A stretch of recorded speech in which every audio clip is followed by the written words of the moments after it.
IPL Chennai super Kings captain భారత యువ batter Ruturaj Gaikwad తిరిగి భారత జట్టులో చోటే లక్ష్యంగా ముందుకెళ్తున్నాడు. ఈ మేరకు ప్రస్తుతం భారత జట్టులో చోటు దక్కకపోవడంతో ఖాళీగా ఉన్న సమయాన్ని సద్వినియోగం చేసుకోవాలని డిసైడ్ అయ్యాడు. ఇందుకోసం ఇంగ్లాండ్ కౌంటీలో ఆడాలని నిర్ణయించుకున్నాడు. ఈ మేరకు ఇంగ్లాండ్ కౌంటీలో క్రికెట్ దిగ్గజం సచిన్ టెండూల్కర్ ప్రాతినిధ్యం వహించిన యార్క్షైర్ జట్టులో ఒప్పందం చేసుకున్నాడు. సచిన్ 1992లో యార్క్షైర్ తరపున బరిలోకి దిగాడు. ఆ జట్టు తరపున master blaster 16 first class match లో ఆడి 46.52 సగటుతో 1070 పరుగులు చేశాడు. ప్రస్తుతం ఇంగ్లాండ్ లో కౌంటీ క్రికెట్ సీజన్ కొనసాగుతోంది. అయితే జూలై నెలాఖరులో యార్క్షైర్ లో రుతురాజ్ చేరనున్నాడు. అప్పటి నుంచి county championship, metro bank one day cup పూర్తయ్యే వరకు ఆ జట్టుకు అందుబాటులో ఉండనున్నాడు. కాగా 28 ఏళ్ల రుతురాజ్ కౌంటీలో ఆడడం ఇదే తొలిసారి కావడం గమనార్హం. అంతేకాకుండా కౌంటీలో ఆడబోయే తొలి మహారాష్ట్ర క్రికెటర్ గాను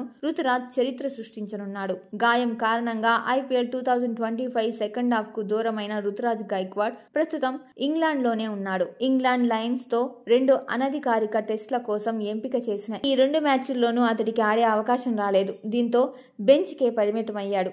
2022 ఏషియన్ గేమ్స్ లో స్వర్ణం గెలిచిన భారత జట్టుకు రుతురాజ్ గైక్వాడ్ కెప్టెన్ గా వ్యవహరించాడు. దేశవాళీ క్రికెట్ లో మహారాష్ట్రకు ప్రాతినిధ్యం వహించే రుతురాజ్ ఫస్ట్ క్లాస్ క్రికెట్ లో 7, లిస్ట్ ఏ క్రికెట్ లో 16 సెంచరీలు చేశాడు.